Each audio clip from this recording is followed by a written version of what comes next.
Hello friends, welcome back to my channel sweet and spice. இன்றைக்கி நம்ம பார்க்க போகிற ரெசிபி நம்ம கிட்ஸோடைய ஃபேவரட் டோனட் ரெசிபி தான் பார்க்க போகிறோம். இது கிட்ஸுக்கு மட்டும் இல்லை, பெரியவங்களுக்கும் ரொம்ப பிடிக்கும். நார்மலாக இந்த மாதிரி ரெசிபிஸ் எல்லாம் நம்ம வீட்டில் செஞ்சு சாப்பிட்றது ரொம்ப கஷ்டம்னு தான் நினச்சிருப்போம். பட் என்ன கேட்டால் இதெல்லாம் ஒரு விஷயமே கிடையாது. அவ்வளோ ஈஸியாக நம்ம வீட்டிலேயே செஞ்சிடலாம். நீங்கள் ஒரு தடவை நீங்கள் செஞ்சிட்டிங்க அப்படின்னு சொன்னால் நீங்கள் அடிக்கடி உங்கள் பிள்ளைங்களுக்கு நீங்களே செஞ்சு கொடுத்துருவீங்க. வாங்க நம்ம இந்த ரெசிபி எப்படி செய்கிறதுன்றதை நான் உங்களுக்கு சொல்லித்தரேன். இதுக்கு முதல்ல நம்ம ஈஸ்ட் ஆக்டிவேட் பண்ணிக்கணும். அதுக்கு நான் ஒரு 200 ml பால் எடுத்து அடுப்பில் வச்சுருக்கிறேன். அது நீங்கள் கை வச்சு பார்த்தீங்க அப்படின்னு சொன்னால் ஒரு இளஞ்சூடாக இருக்கணும். அதாவது அந்த குழந்தைங்களுக்கெல்லாம் நம்ம கொடுக்கும்போது ஒரு சூடு இருக்குமே, அந்த சூடு தான் இருக்கணுமே தவிர அதை தாண்டி இருக்கக்கூடாது. சூடு ஜாஸ்தி இருந்துச்சுன்னா உங்களுக்கு ஈஸ்ட் ஆக்டிவேட் ஆகாது. இப்போ இதோட ஒரு ஸ்பூன் ஈஸ்ட்டையும் ஒரு ஸ்பூன் சுகரையும் போட்டு அதை நல்லா கலக்கி விடுங்க. இது ரெண்டும் நல்லா கரைஞ்சிடணும். அதுக்கப்புறமேட்டு அதை அப்படியே ஒரு 5 minutes மூடி போட்டு மூடி வச்சுருங்க. 5 minutes ஆகிடுச்சு. நம்ம டோனட் செய்கிறதுக்கு ரெடியாகும். நான் இப்போ ஒரு மிக்சிங் பவுல் எடுத்துருக்கிறேன். மெஷரிங் கப்பில் 4 கப் நான் மைதாமா எடுத்துருக்கிறேன். 2 முட்டை எடுத்துருக்கிறேன். 2 ஸ்பூன் பட்டர் எடுத்துருக்கிறேன். பட்டர் ரூம் டெம்பரேச்சரில் எடுத்து வச்சுருக்கிறேன். இப்போ நான் எடுத்து வச்ச அந்த 4 கப் மாவை நான் எடுத்துக்கிட்டேன். இதோட இந்த மாவுக்கு தகுந்த அளவுக்கு உப்பும் போட்டுக்கிட்டேன். எடுத்து வச்சு அந்த 2 முட்டையும் அதில் அப்படியே போட்டுக்கிறேன். பட்டரை பார்த்திங்களா இந்த மாதிரி சாஃப்டாக இருக்கணும், அதையும் போட்டுக்கிட்டேன். இப்போ எல்லாத்தையும் ஒன்றா மிக்ஸ் பண்ணி விட்டுருங்க. நல்லா மிக்ஸ் பண்ணி விடுங்க. இப்போ இதோட நம்ம ஆக்டிவேட் பண்ண ஈஸ்ட்டையும் கொஞ்சம் கொஞ்சமாக விட்டு நம்ம மாவு பிசைஞ்சுக்குவோம். ஃபஸ்ட்டு நம்ம மாவு பிசையும் போது நல்லா கையிலெல்லாம் ஒட்டுற மாதிரி தான் இருக்கும், நல்லா ஒட்டும். இந்த மாவு பிசைஞ்சு வைக்கும்போது கொஞ்சம் லூஸாக தான் பிசைஞ்சு வைக்கணும். ரொம்ப டைட்டாக நம்ம சப்பாத்திக்கு பிசைகிற மாதிரி பிசையக்கூடாது. ஸ்டார்டிங்கில் இப்படி தான் ரொம்ப ஒட்டுற மாதிரி இருக்கும்.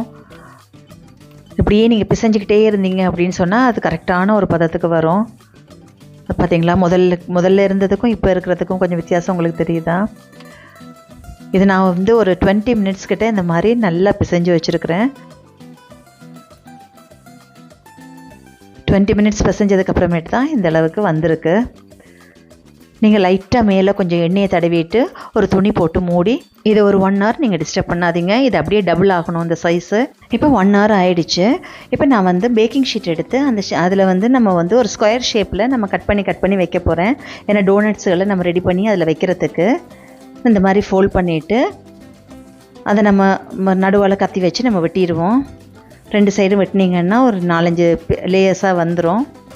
அதுக்கப்புறமேட்டு அதை 3ஆக மடிச்சிட்டிங்க அப்படின்னு சொன்னால் ஒரு டோனட்டை நம்ம ரெடி பண்ணி அதில் வைக்கிறது கரெக்டாக இருக்கும். பார்த்திங்களா, இதுதான் இந்த மாதிரி நீங்கள் ரெடி பண்ணி வச்சுருங்க. இப்போ நம்ம மாவை எடுத்து பார்ப்போம். இது பார்த்திங்களா கொஞ்சம் டபுள் ஆகிடுச்சு இல்லையா? இப்போ இதை நம்ம திருப்பி நல்லா பிசையணும். நீங்கள் எந்த அளவுக்கு நீங்கள் பிசைகிறீங்களோ அந்த அளவுக்கு உங்களுக்கு டோனட் சாஃப்ட் ஆகிடும். இப்போ ஒர்க் ஏரியாவில் நான் கொஞ்சம் மாவு போட்டு நல்லா பிசைஞ்சு எடுத்துக்க போகிறேன். இப்போ நல்லா நீங்கள் இப்படி இழுத்து விட்டு நீங்கள் நல்லா பிசைஞ்சு எடுக்கணும். உங்களுக்கு மாவு பிசையும் போது ஒரு எலாஸ்டிக் மாதிரி இழுபடணும். இழுபட்டுச்சுன்னா தான் உங்களுக்கு கரெக்டாக வரும். இப்போ இந்த மாதிரி நல்லா எலாஸ்டிக் மாதிரி இப்படி இழுபடணும். இது கரெக்டாக இருக்குது. இப்போ நீங்கள் கொஞ்சம் மாவு போட்டு திருப்பி கொஞ்சம் நல்லா பிசைஞ்சுக்குங்க. நான் டோட்டலாக இப்போ ஒரு 15 minutes திருப்பி நான் பிசைஞ்சிருக்கிறேன். இப்போ நீங்கள் சப்பாத்தி தேய்க்கிற அந்த ரோலரால் அந்த மாவை கொஞ்சம் ரோல் பண்ணிக்கோங்க. ரொம்ப மெல்லிஸாக தேய்க்கக்கூடாது, அதே மாதிரி ரொம்பவும் திக்காகவும் தேய்க்கக்கூடாது, ஓரளவுக்கு இருக்கணும். உங்களுக்கு நான் காட்டுறேன்.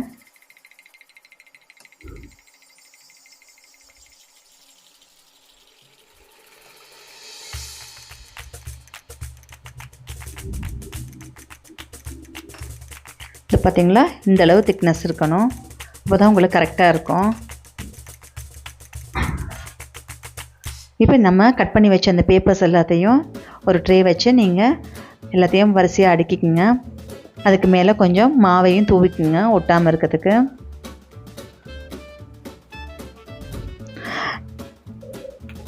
நான் டோனட் கட்டர் இருந்துச்சு, அதனால் அதில் கொஞ்சம் மாவு தடவி போட்டு அதை வச்சு நான் இப்போ கட் பண்ணிக்கிறேன்.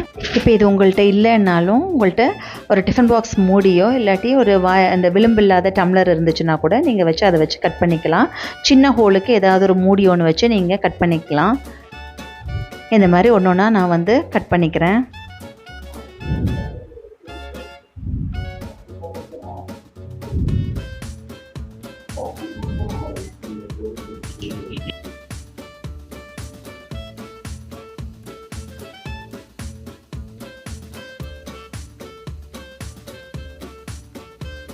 இந்த மாதிரி எல்லாத்தையும் ஒன்று ஒன்றா கட் பண்ணி நம்ம ஷேப் பண்ணிவிட்டு எடுத்து வச்சுருவோம். மிச்சம் இருக்கிற மாவில் திருப்பி அதே மாதிரி நம்ம ரவுண்டு பண்ணிவிட்டு அதே மாதிரி டோனட் கட்டர் வச்சு திருப்பி தேய்ச்சி எடுத்துக்குவோம். அதே மாதிரி லாஸ்ட் வரைக்கும் நம்ம செஞ்சுக்குவோம்.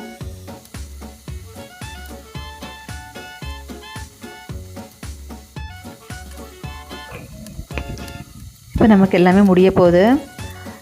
இப்போ நம்ம செஞ்சது எல்லாத்தையும் ஒரு மூடி போட்டு, அதாவது ஒரு துணி ஒன்று போட்டு மூடி வச்சுருங்க. அது வந்து ஒரு 1/2 அன் ஹவர் அந்த மாதிரி அப்படியே இருக்கணும். அப்போ தான் நல்லா உப்பி இருக்கும்.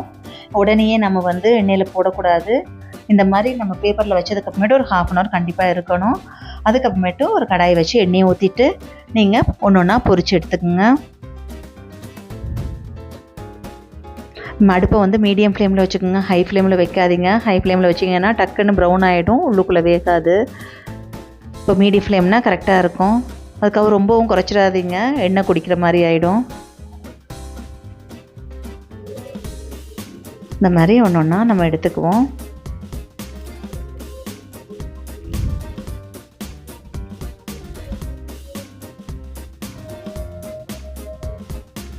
இந்த மாவு பிசைகிறது மட்டும்தான் நம்ம கொஞ்சம் வேலை மாதிரி இருக்கும். மற்றபடி எல்லாமே உங்களுக்கு ஈஸியாக முடிஞ்சிடும்.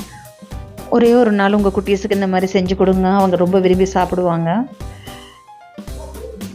இப்போ நீங்கள் எல்லாத்தையுமே இந்த மாதிரி அரிசியாக ஒன்று ஒன்றா பொரிச்சு எடுத்துக்கோங்க. நான் எல்லாத்தையுமே பொரிச்சு எடுத்துகிட்டு உங்களுக்கு காட்டுறேன்.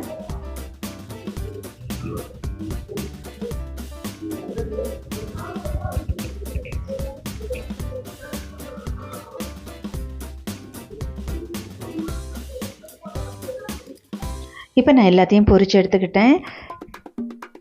நான் இப்போ சாக்லேட் டோனட்டும் சுகர் டோனட்டும் செய்ய போகிறேன். சுகர் டோனட்டுக்கு நான் சுகரை கொஞ்சம் மிக்சியில் அரைச்சி வச்சுருக்கிறேன். இன்னொன்றுத்துக்கு சாக்லேட் டோனட்டுக்கு நான் வந்து டைரி மில்க் ஒன்று எடுத்து அதை சின்ன சின்னதாக உடைச்சி போய் வச்சுருக்கிறேன், ஒரு பாத்திரத்தில் வச்சுருக்கிறேன். இது இப்போ டபுள் பாயில் மெத்தடில் நான் இப்போ அதை மெல்ட் பண்ண போகிறேன். சுடுதண்ணியில் நான் இப்போ அதை வச்சு சாக்லேட்டை நல்லா மெல்ட் ஆக்கி எடுக்க போகிறேன்.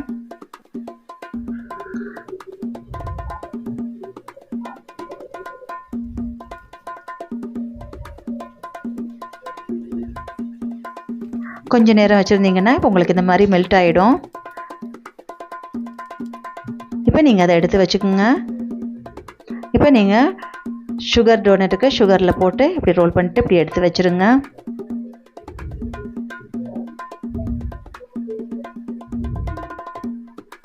சாக்லேட்டுக்கு சாக்லேட்டுக்குள்ளே இப்படி டிப் பண்ணி அதை நம்ம எடுத்து வச்சுருவோம்.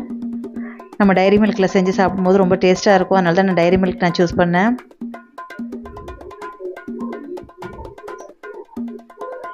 இப்போ இந்த சாக்லேட் டோனட்டுக்கு நம்ம ஸ்ப்ரிங்கிள்ஸ் கொஞ்சம் போட்டுக்குவோம். எல்லா சூப்பர் மார்க்கெட்லேயும் இந்த ஸ்ப்ரிங்கிள்ஸ் இருக்குது. இது மட்டும் இல்லை, வேறு விதவிதமாக இருக்குது. உங்களுக்கு எது பிடிச்சிருக்கோ அதை வாங்கி நீங்கள் சூஸ் பண்ணி எடுத்துக்கோங்க.